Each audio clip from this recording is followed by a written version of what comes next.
Good evening and welcome to the April edition of the Poetry Playhouse Zoom Open Mic. We've been doing this for 5 years now, and we have 5 years worth of recordings at the Jules Nyquist YouTube channel. So check out some of those.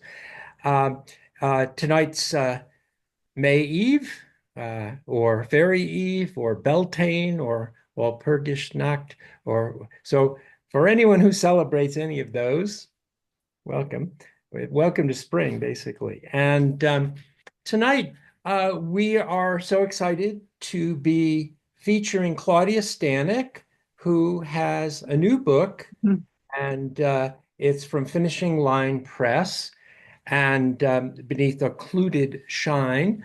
And we're going to be doing a round robin with some of her friends, Gail Hosking and Denton Loving and Catherine Faurot and Jules Nyquist, all Bennington, all like Claudia, Bennington MFA alum.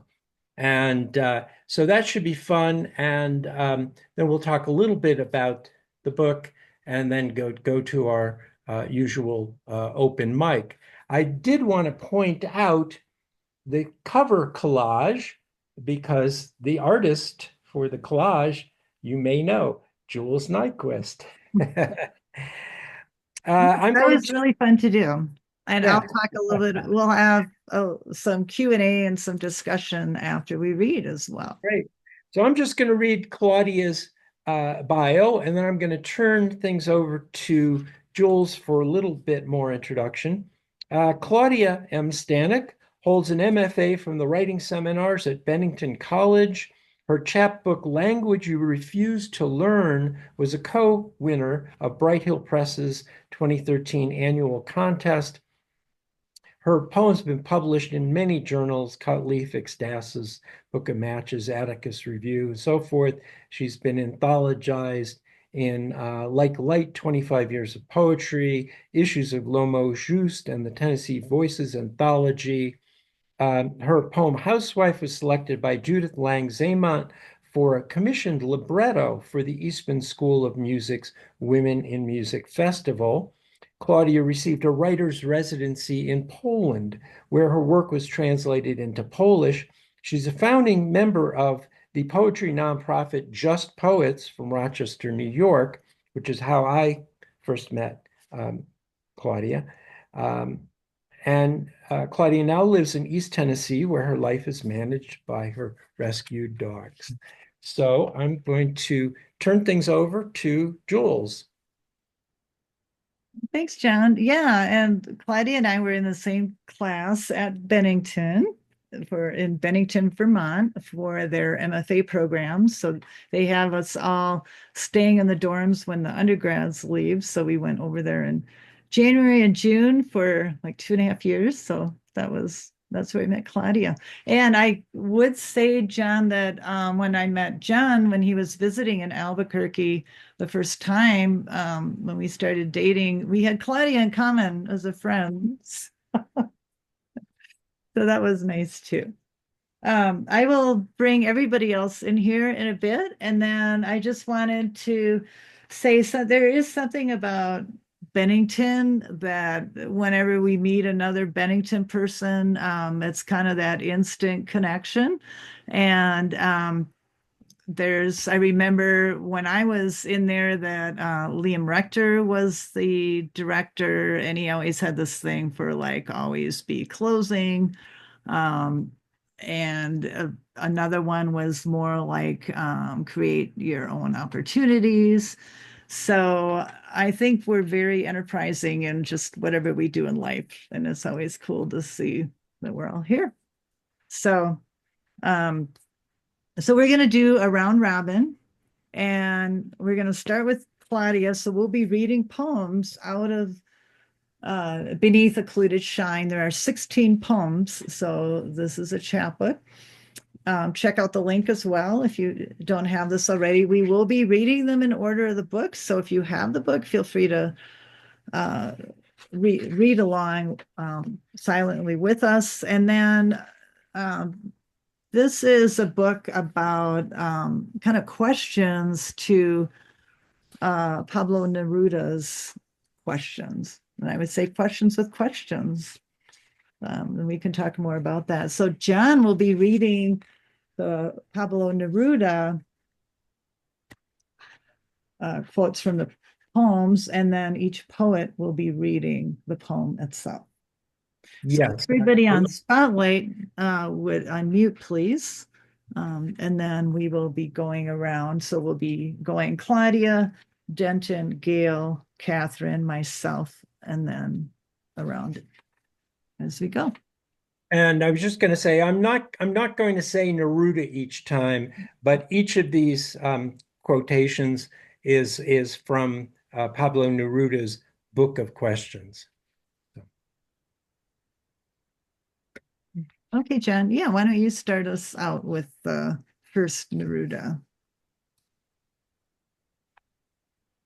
Is it true they scatter transparent letters across the sky? Transparent language.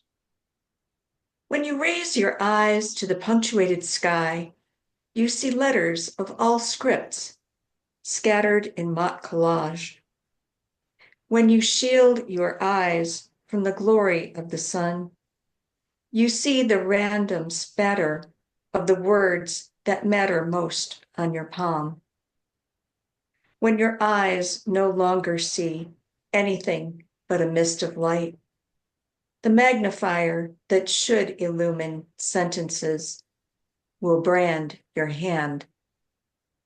When you wish you had never known sight, you will listen for transparent clauses, but hear the lonely braille of I. How long do others speak if we have already spoken? Sunday morning in broken November.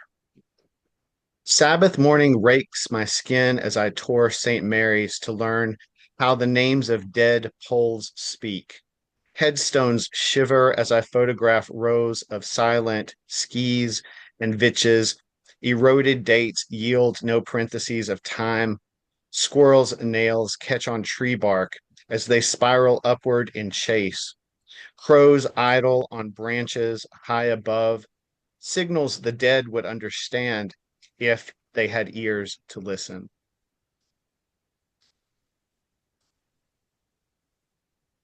Why do clouds cry so much, growing happier and happier? Gail, you have to unmute.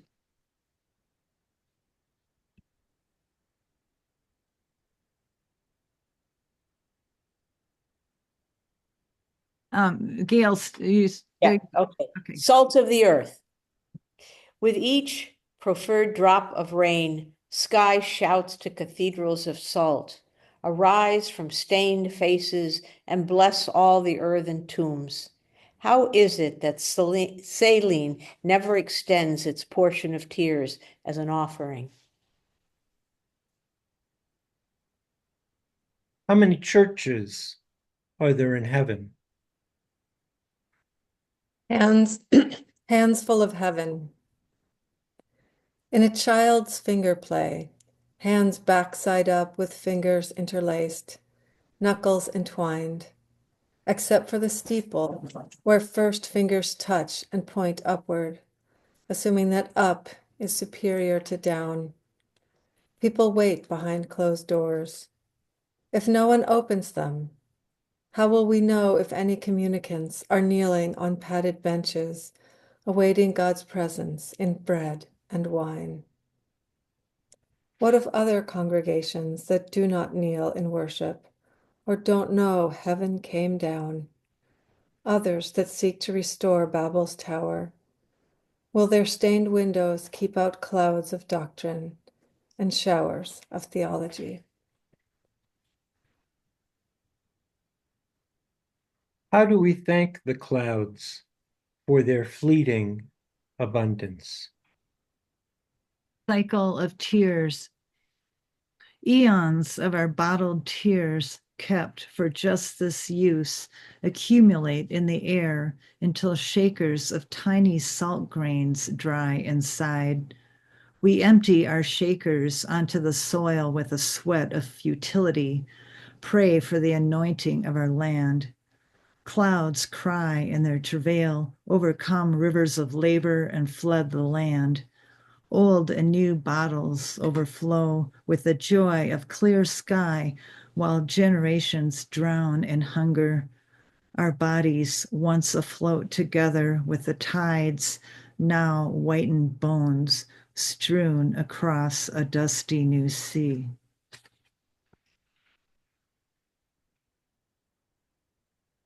Where did the full moon leave its sack of flour tonight? Beneath occluded shine. In the gently tugged tide lies the leaven. See bubbles erupt along the surface. Tonight renders excess, a final call for all revenants.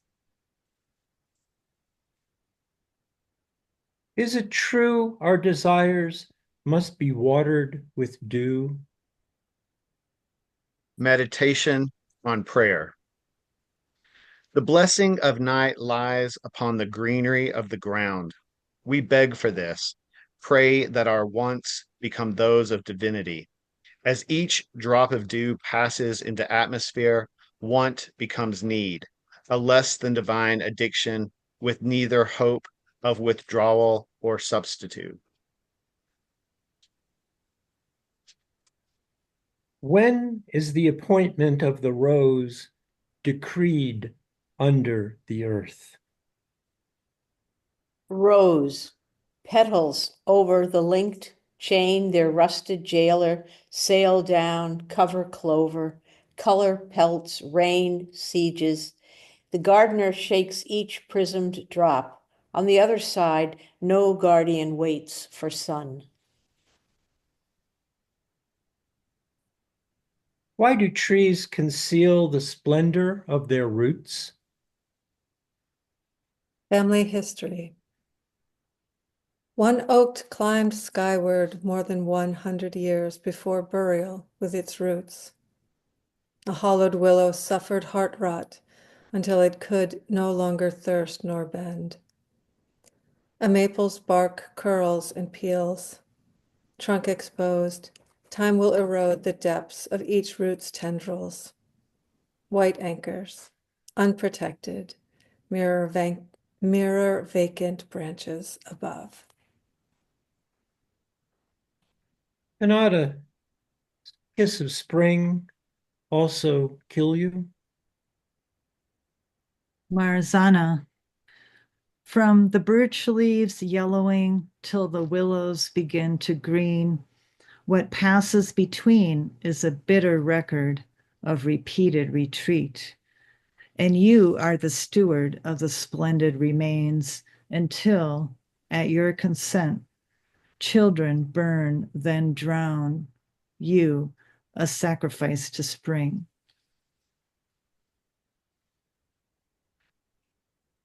Why does the professor teach the geography of death? Afterlife landscape. When the heart muscle renders life flat and the body leaves linear reality, what topography will be encountered before the pyre of ablated horizons?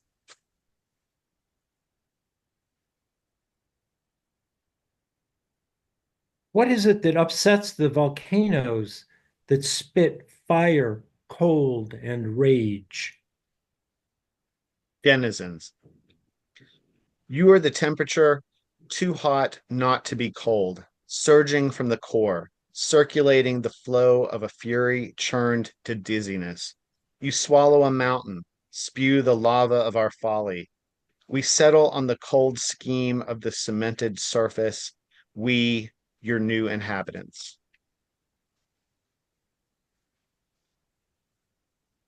Why don't the immense airplanes fly around with their children.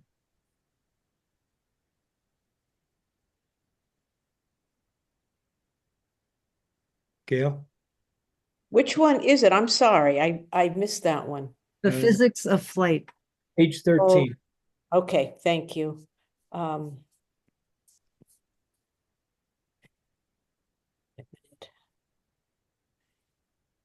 physics of flight, lift and thrust do not apply to the invisible. Heft matters more to children dragged into the thin chaos of escape.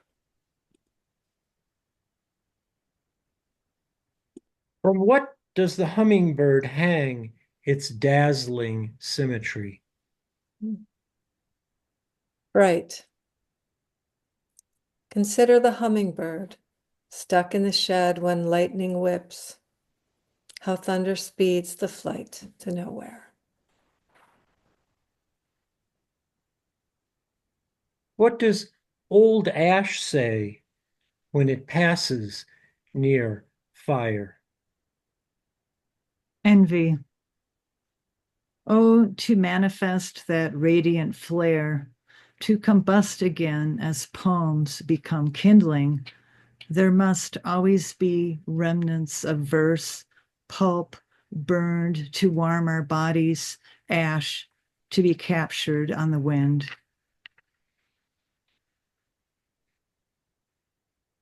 Does smoke talk with the clouds? Smoke and cloud. From fireplaces and foundries, forests bereft of foliage, crack houses abandoned but full, trains aflame off their tracks, roofs stabbed by lightning.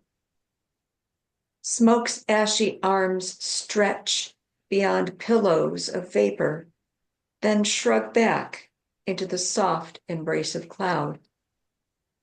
Smoke speaks nothing of this sacrifice for the sake of the ethereal.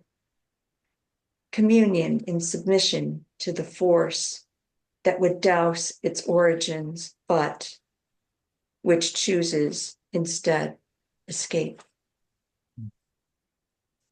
And you've been listening to the poems from Beneath Occluded Shine, all written by Claudia Stanek.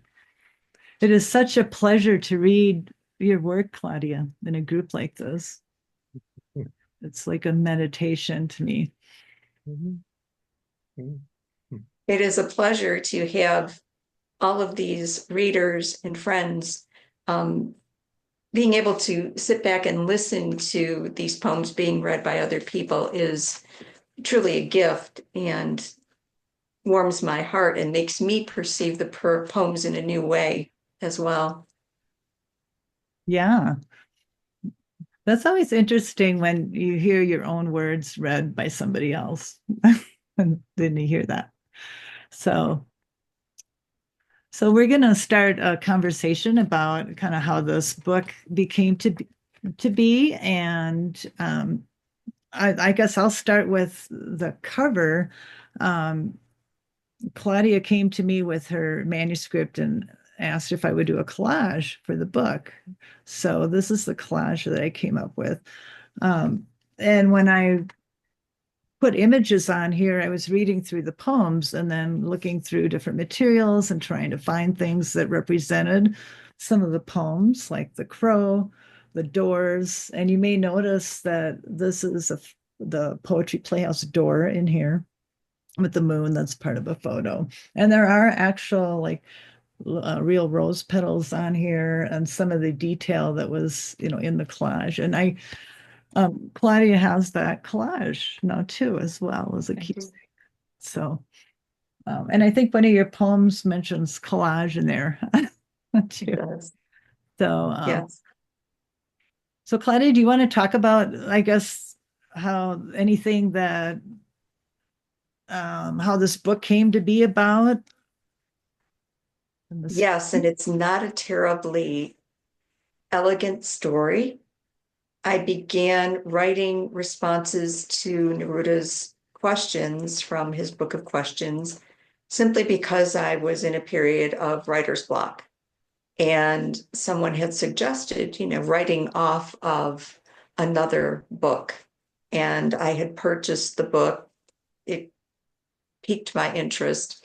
And I was like, oh, I still have this and I've never really picked it up and looked at it yet. So I'm going to do that and see if I can respond to things. And it triggered some very interesting responses. I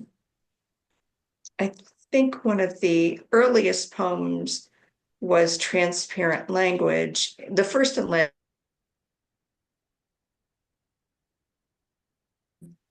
And the last poems to be written for this project were Fright, about the hummingbird, and then Rose. Those two poems were based more on personal experiences. Rose was inspired by my late great uncle, who lived to be 103 years old. He was a master rose gardener. Wow. When he arrived at the point in his life where he could no longer care for his roses, rather than allow us to help him do that, he had 50 rose bushes in his backyard that were all in excess of 50 years old. So it was not a small task to care for these rose bushes. But he was convinced no one could love them the way he did. So he hired someone to come in and dig them all up, except for two, which he had transplanted to his neighbor's yard over the chain link fence. And that's where that poem arose. Mhm. And Fright was based on an experience here in Tennessee, which, I'd never experienced hummingbirds flying into my garage and becoming terrified because they couldn't find their way out. And that poem emerged from having that happen a couple of times and being able to successfully rescue those hummingbirds, one of which almost died because he was so exhausted from trying to get out of the garage. But Well, that's good to know, because I know that the poem, it's short but very powerful. Very, very powerful. Lightning whips and that imagery, right? In the chat, Barbara Huntington asks, what was his name? Barbara was a master rosarian and judge. But his name was Irvin Gast, mhm. and he passed away in 2012. Great. I'd like to also mention that Denton, Catherine, and Gail, all here reading with us, are all also all Bennington graduates, and that they also wrote a little bit on blurbed your book as well. So I'd like to ask each of you, maybe start with Denton and then Gail and then Catherine. What about the book? I know you wrote the blurb, but what would you like to share about Claudia's work, or how you were connected with this? Is that directed to me, Jules? Yeah, we can Yeah, with Denton. sure. Yeah, so I live pretty near Claudia in East Tennessee, and we met at a local writers organization banquet. And as you said earlier, we were when we found out that we both had the Bennington connection, we immediately had a lot to talk about. And so we've known each other for a few years now. And these poems are so beautiful. I loved, Claudia, what you said about these poems being the result of writer's block and coming to be able to find something to write about by sort of riffing off something that already exists. What else? The other thing that I love about this, which I sort of speak to in my blurb, is that I always love poems that are not afraid to just ask questions. I think some of the things that we are as humans most concerned about are unanswerable.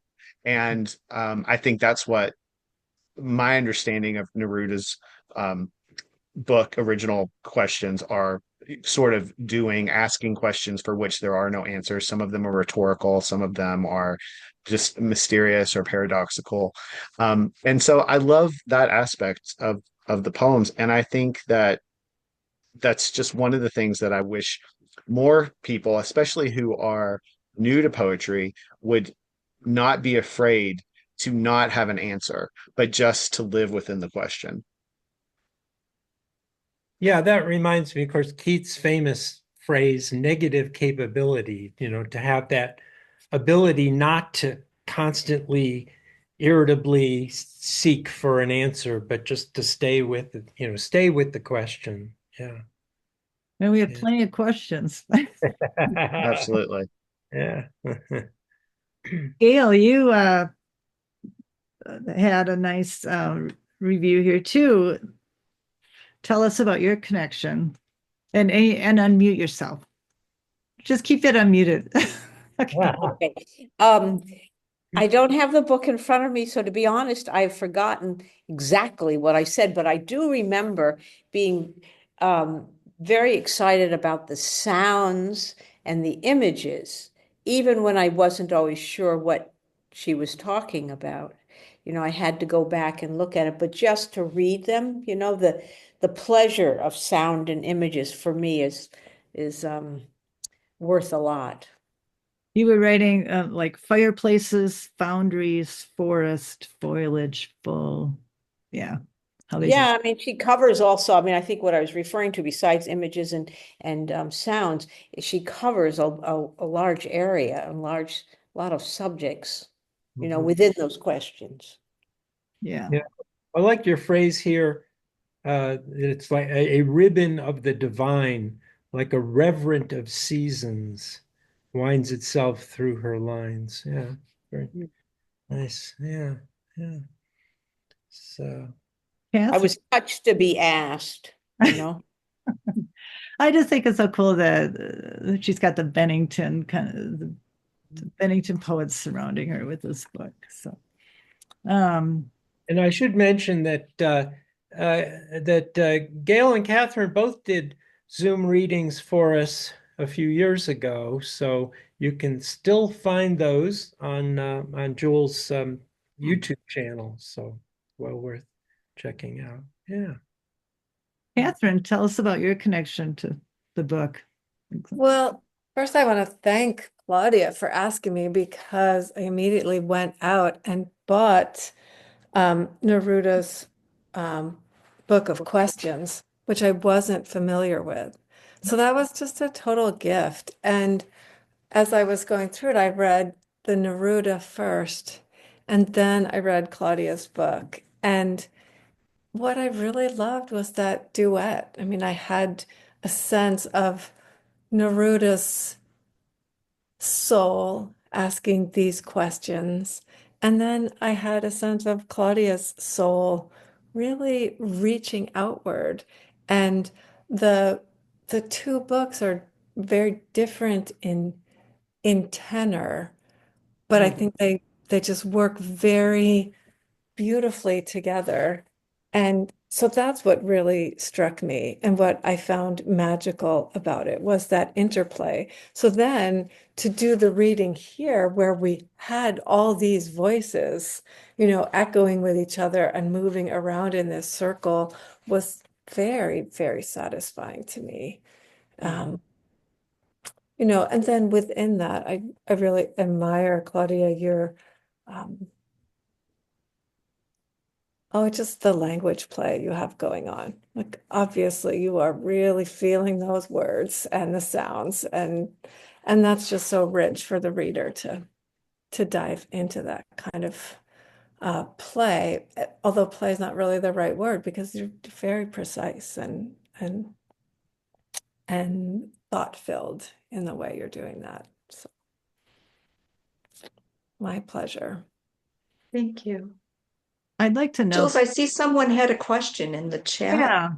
And They were asking about if I had a particular syllable count or line length, because all of the poems are relatively short, and I didn't. Each poem just guided itself. Great, thanks for. And some are longer than others, some are short, some are. But there's a great sense of economy, a great sense of each word having its own weight, and it calling for its own respect, and that's one of the joys of the reading the book. Yeah. And I think this, the way we read this around, it's like almost like playing tribute to the poems, or it was a meditation. And you could read this book and then you have to go back and read it again, or sometimes read a poem more than once, which is a great way to do that. Claudia, how did you decide on Neruda's Book of Questions, or what made you come up with that idea? It just happened to be at the right place at the right time. I was There looking you for go. something to inspire me, and it was there. So I had purchased it. I don't even know how much longer before opening it. I often do that. I will buy books of poetry and I will put them on a specific shelf of unread books. And when I need inspiration, I go to that shelf and I pull something off. And hopefully it's a really good book of poetry that I'm pulling off the shelf, and it will be inspiring. And that just happened to be the case. And that's a classic. So I know I've had that in my, I think Jen and I both have copies. So I'll have to maybe want to dig that out. Any of Neruda's, questions or odes or anything like that. So did you have any, I guess, how long did it take you to kind of write these, or was it, did you think about writing them as a series, or did they just kind of come scattered, or what was your process that way? When the first few emerged, then I thought, oh, this would be a really cool series. But from the first poem to the last, it was probably 10 years. I am not the world's most prolific writer. And oftentimes I will start a project and put it away and let things marinate for a time and then come back to it. And I'm glad I did with this, because the newer poems would not have been a part of it if I had closed out the project sooner. Right. And some of these have been published in journals, or you've quoted a few of that in the book. Did you, and you've always been really good about, staying on top of submissions, and which I think that's a quality not all of us have. Claudia used to have it. Well, I used to be one of your clients. Claudia used to have a submissions business, right? Back in the days of stamped, self-addressed stamped envelopes and everything, so yeah, which was great because she knew she was terrific about researching where to place poems. So yeah. I'd forgotten about that, Claudia. That was a great idea. Yeah. That being said, too, how long did it take you to find Finishing Line Press, or what was your, because poets are usually always wondering, how do I get this book submitted, or what was your process with that? With that one, that didn't take very long, actually. I had only sent it out to maybe 2 or 3 other places prior to Finishing Line, and they were the first to get back to me. They actually responded. I had entered the New Women's Voices chapbook competition, and while I didn't end up in their finalists, they still offered me publication, and I was happy to take it. Yeah. They did a really good work with the cover and the layout and everything too, which is important. So. Yes, I'm very satisfied with the end product, and very satisfied with the collage that you did. I happen to love collage, and I know that that's something that you do. So it was just a no-brainer when they gave me the opportunity, because a lot of presses do not give a poet the opportunity to choose a cover. And they did. They were totally fine with that. And I'm like, I know who I'm going to reach out to. And of course, Jules accepted most graciously and did a fabulous job. It's the absolute perfect cover. Well, and it turned out good too, because you never know how it's going to be produced. So Yes. Anybody else have any other questions for the chat? And I know we have, especially some of the Bennington people here, or even any questions, I guess. Do you want to talk, I guess, about Bennington? Because that, I guess, if you kind of know if you've gone there, and if you haven't gone there, there's this thing about Bennington and the way they have you write and kind of create your own opportunities and things like that. Anything that you can think of about Bennington that helped you or that still is with you as you write? I think one of them is reading. I mean, it's an MFA in writing and reading. And like at first when I went there, I thought, well, I don't really want to study literature, but you soon learn you can't write without reading. And that is super The important. masters, as we used to say, you got to go back to the masters. Yes, Yeah. writing and literature. And their logo motto was read 100 books, write one. And you come out there with a reading list every quarter and your stacks of book annotations. Yeah. Yes. So important. Yeah. And finding new poets, like you're familiar with the poets in your local area a lot of times, but then you go out to Vermont or, what are the poets out there? Or you go to the Southwest, what are there? So every time you are living in a place or exploring a place, there's a whole nother set of poets. And how do they influence you? I I'm think glad, one of the Jules, things that that you, Bennington, go ahead, Denton. I'm sorry. I was just going to say that I'm glad that Jules put up the motto for Bennington, the read 100 books, write one, because I think that even speaks back to how Claudia said that these poems were inspired from the Neruda, but that what, one of the foundational uh, teaching aspects or aspects of the program is just that we learn so much by reading others, that it doesn't just come from within us, although certainly it does, but that we're building on work that's already been there. So yeah, I'm glad you shared that. Yeah. Yeah. And I Clark. wanted to add that because of Bennington, in part, when I was up in Rochester, I created a reading group of which David Michael Nixon was a part, and some others that have since moved on.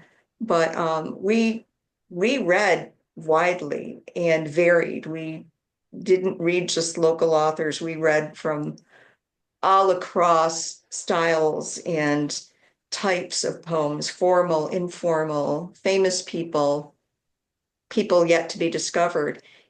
We did that for 10 years, more than 10 years. I think it was actually closer to 15. And it was amazing.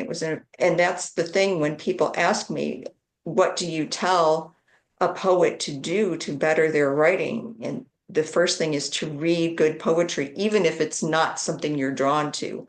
As long as it's good poetry, even if you don't like it, you will figure out why it's good. Yep. Yeah. Absolutely. Yeah. And I think when you mentioned writing groups, that's important as well. Whatever works for you, whether it's, and now we've got, you can go online or in person, and reading as well as writing, like read a poem from somebody as you're working on, work it into your writing prompts or things that you're writing. And writing together. And I remember Liam Rector, who was the executive director when Claudia and I were there. He had this thing on always be closing, create your own opportunities. He would come in and just share this clip from Glengarry Glen Ross. That scene is from the movie and not the play. And of course, you read the play as well. But where you're just always be closing, he didn't always give a lot of direction, and it's kind of like figuring it out. You're reading something, what are you getting out of it? Life isn't always going to tell you the next steps of what to do. What do you want to do to figure this out, or what do you want to come up with? At least that's a lot what I got out of it. Mm-hmm. Anybody else want to chime in on that? Gary? Well, I think the lectures were great too, because I remember, Yeah. I think it was the first session. I mean, I came to write essays. I knew nothing of poetry, I read it and I read fiction, but I listened to, I think it was 3 lectures that, oh, good, my mind just went blank, of course, Jane Hirschfield. Yeah. I mean, I was just blown away. And I remember thinking, I want some of that. And she actually gave me a copy of her lecture. I mean, and I read one of her books. I can't, something 10. Anyway, I must have read it 10 times and underlining, and that's how I got involved. You know, I didn't go, I guess what I'm trying to say is there were a lot of wonderful surprises, you know, just by listening to the wonderful people that they brought there. Yeah. And Kitty Jaspe in the chat says, I can't say enough about reading other poets. I've been moderating discussions of 4 pages of good poems each week for 18 years at the Pittsford Library. So yeah, that's terrific. Yeah. And Claudia, well, I guess I should ask, what are you working on now that this book is done? Well, I have a full-length manuscript that I'm ready to get a final pair of eyes on and send that out. So yeah, I'm not the world's most prolific writer, so getting a full-length collection together has taken, well, it's been 20 years since I first walked into the doors of Bennington. So yeah. And when did you start writing poetry, if you remember when? 2002. So a little over 20 years. I did write some as an undergraduate, but you know, nothing worth speaking about, nothing really finished. Great. John, do you have anything else before we wrap up? No, I think we covered quite a bit of ground. I also saw, Martha Deed from Buffalo and Bart White from Rochester also, and a bunch of other people put really nice comments in the chat. So you can save the chat and look at it later. Yeah. I know it's hard when you're doing this to also look at the chat. So yeah. It's just a delight to have you here, Claudia, and like a comedian. And I'm so glad you have a full-length collection coming on the road. Exciting. Good luck with that. And thank you. So, and thanks for thanks. Gail and Catherine and everybody. So I'm going to stop the recording, but you can get this on, let's see, it's finishinglinepress.com if you put in Claudia's name or the name of the book, and then we'll put the link in the chat as well. So, well, great.